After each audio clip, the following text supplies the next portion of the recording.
Welcome to way to cope. இந்த வீடியோவில் நம்ம எதை பற்றி பார்க்க போகிறோம் அப்படின்னா, இப்போது ரீசெண்டாக நடந்து முடிஞ்சது இல்லைங்களா, டிஆர்பி அண்ட் எஸ்ஆர்பி. எஸ்ஆர்பி தான் ஃபஸ்ட்டு நடந்தது, அப்புறம் டிஆர்பி நடந்தது. ஓகேங்களா, ரெண்டுத்துலேயுமே கொஞ்சம் மேக்ஸ் அதிகமாக கேட்டுட்டாங்க. ஓகேங்களா, ஒரு 70 அபோவ் மேக்ஸ் கேட்டுட்டாங்க. இது வரைக்கும் ஒரு நடந்த காம்படிட்டிவ் எக்ஸாமில் இவ்வளோ அளவுக்கு மேக்ஸ் இம்பார்ட்டன்ட் கொடுத்து கேட்டது இல்லை. ஓகேங்களா, இது வரைக்கும் ப்ரீவியஸ் இயர் கொஷின் பார்த்துருந்தீங்கன்னா தெரிஞ்சிருக்கும். ஸோ இதனால் அஃபெக்ட் ஆனவங்க யார் அப்படின்னா, வெறும் கோஆப்ரேட்டிவ் மட்டுமே கான்சென்ட்ரேட் பண்ணி படிச்சுட்டு இருந்திருக்காங்க இல்லைங்களா, அவங்க ரொம்ப அஃபெக்ட் ஆகிருப்பாங்க. ஸோ அது கொஞ்சம் கஷ்டமாக தான் இருக்குது. ஓகேங்களா, ஏன்னா இதுக்கு முன்னாடி அது எதனா மாறி இருந்தது, ஏதாவது ஒரு வருஷத்தில் கூட மேக்ஸ் அதிகமாக கேட்டிருந்தாங்கன்னா பரவாயில்ல. இது வரைக்குமே மேக்ஸ் இந்த இந்த 2 எக்ஸாம் இல்லாமல் இதுக்கு முன்னாடி நடந்த எல்லா எக்ஸாம்லேயுமே மேக்ஸிமம் 20 கூட வரல. ஓகேங்களா, 15 to 20 கூட வரல, அந்த அளவுக்கு தான் இருந்தது. ஸோ அதனால் மேக்ஸ் யாரும் கான்சென்ட்ரேட் பண்ணி பார்த்துருக்க மாட்டாங்க.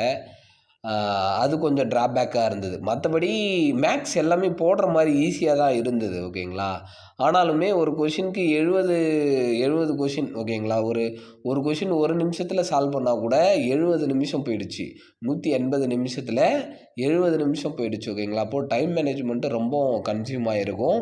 டைம் ரொம்ப பத்தாமல் போன மாதிரி ஃபீல் ஆகிருக்கும். ஓகேங்களா, ஃபீல் இல்லை, அதான் உண்மை. ஓகேங்களா, இப்போ இந்த வீடியோவில் எதை பற்றி பார்க்க போகிறோம் அப்படின்னா, இதெல்லாம் இருக்கட்டும். ஓகேங்களா, இதுக்கப்புறம் நிறைய பேர் மெசேஜ் பண்ணி கேட்டிருந்தீங்க, ஃபோன் பண்ணியும் கேட்டீங்க, கட் ஆஃப் எவ்வளோ வைப்பாங்க, நாங்கள் இன்டர்வியூ செலக்ட் ஆகுமா, நாங்கள் இவ்வளோ மார்க் எடுத்திருந்தோம், அவ்வளோ மார்க் எடுத்திருக்கோம், கட் ஆஃப் எவ்வளோ தர வைப்பாங்க தெரிஞ்சுக்கலாமா அப்படின்லாம் கேட்டாங்க.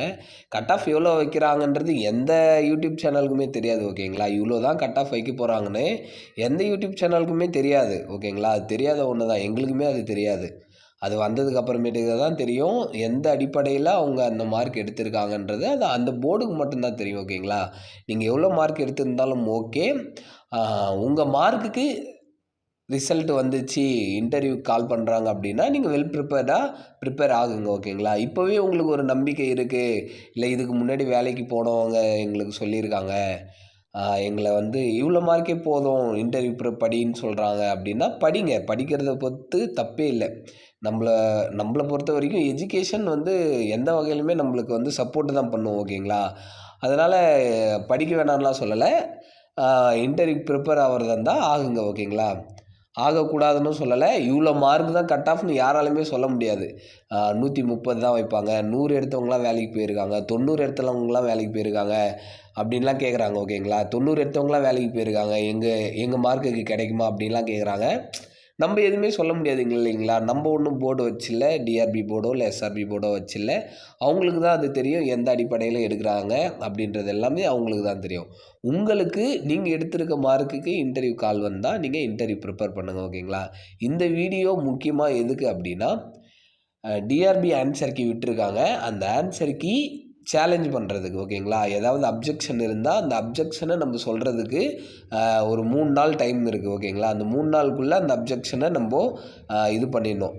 அது எப்படி நம்ம கீ சேலஞ்ச் பண்ணுறது, ஆன்சர் எப்படி கீ சேலஞ்ச் பண்ணுறது அப்படின்றது தான் இந்த வீடியோவில் நம்ம பார்க்க போகிறோம். ஓகேங்களா, இப்போ ஃபஸ்ட்டு எப்படி பார்க்கலாம் அப்படின்னா, எப்படி ஆன்சர் கீ சேலஞ்ச் பண்ணணும் அப்படின்னா, இப்போ நீங்கள் க்ரோம் ஓப்பன் பண்ணி டிஆர்பி உங்கள் டிஸ்ட்ரிக்ட் நேம் போட்டிங்க அப்படின்னா ஓப்பன் ஆகும். ஃபஸ்ட் லிங்க் ஓப்பன் பண்ணோம், அதுக்கப்புறம் ஆன்சர் கீ அதை டச் பண்ணிங்க அப்படின்னா உங்களுக்கு இந்த டீட்டெயில் எல்லாம் நீங்கள் ஃபில் பண்ணிங்க, எந்த கொஷினுக்கு நீங்கள் ஆன்சர் கீ சேலஞ்ச் பண்ணணுமோ அது எல்லாமே நீங்கள் பண்ணிங்க, ஃபில் பண்ணி சப்மிட் கொடுத்தீங்க அப்படின்னா அந்த கொஷினோட பேஜ் நம்பருக்கு வரும். அதுக்கப்புறமேட்டுக்கு அப்ஜெக்ஷன் தெரிவிக்கிறீங்கன்னா அப்ஜெக்ஷனு, அதோட கரெக்டான ஆன்சர் பியா ஏவா அந்த மாதிரி கரெக்டாக கொடுக்கணும். அதுக்கான ரிமார்க்ஸ் நீங்கள் தெளிவாக கொடுத்துடணும். ஓகேங்களா, ரிமார்க்ஸ் இதுதான் அப்படின்ட்டு சொல்லணும். அது உங்கள் இஷ்டம், எப்படி நீங்கள் எக்ஸ்பிளைன் பண்ணுறீங்களோ அதை பொறுத்து இருக்குது. அதுக்கப்புறம் கேட்டிருக்காங்க புக் டைட்டில் கேட்டிருக்காங்க, எந்த புக்கிலேருந்து கேட்டிருக்காங்க அப்படின்னு புக் டைட்டிலு. அதுக்கப்புறம் ஆத்தர் நேம் கேட்டிருப்பாங்க. அடுத்தது அந்த புக்கோட பப்ளிஷர் யாருன்னு கேட்டிருப்பாங்க. அதுக்கப்புறம் இயர் கேட்டிருப்பாங்க, இயர் ஆஃப் பப்ளிகேஷன் கேட்டிருப்பாங்க.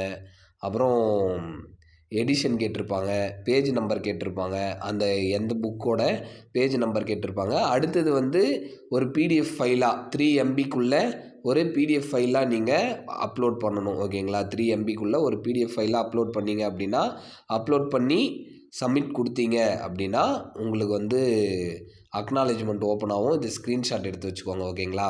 இது உங்களுக்கு ஃப்யூச்சரில் யூஸ் ஆகலாம். இப்படி தான் நம்ம வந்து கீ சேலஞ்ச் பண்ணுறது. ஓகேங்களா? அடுத்தது இதை பற்றின ஏதாவது உங்களுக்கு டவுட்ஸ் இருந்தால் கமெண்ட் செக்ஷனில் கமெண்ட் பண்ணுங்கள்.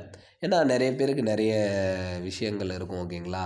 இந்த கொஷினுக்கு நம்ம கீ சேலஞ்ச் போடலாம் அப்படின்னா நீங்கள் கரெக்டான ஆன்சர் இருக்க புக்கு, அந்த புக்கோட பேஜ் நம்பரு இதெல்லாமே அதில் க்ரைட்டீரியாவில் கேட்கும். ஓகேங்களா? நீங்கள் உள்ளே போக போக கேட்கும். நீங்கள் அந்த ப்ரொசீஜர் படி அப்ளை பண்ணிக்கலாம். கீ சேலஞ்ச் அப்ளை பண்ணிக்கலாம். ஓகேங்களா? அது வந்து ஃபோட்டோ எடுத்து பிடிஎஃபாக கன்வெர்ட் பண்ணி தான் அப்லோட் பண்ணணும். 3 MBக்குள்ளே அப்லோட் பண்ணணும். ஓகேங்களா? ஃபர்தராக வேறு ஏதாவது டவுட் இருந்தால் கமெண்ட் செக்ஷனில் கமெண்ட் பண்ணுங்கள். இந்த வீடியோ உங்களுக்கு யூஸ்ஃபுல்லாக இருக்கும்னு நம்புகிறேன். தேங்க்யூ ஃபார் வாட்சிங்.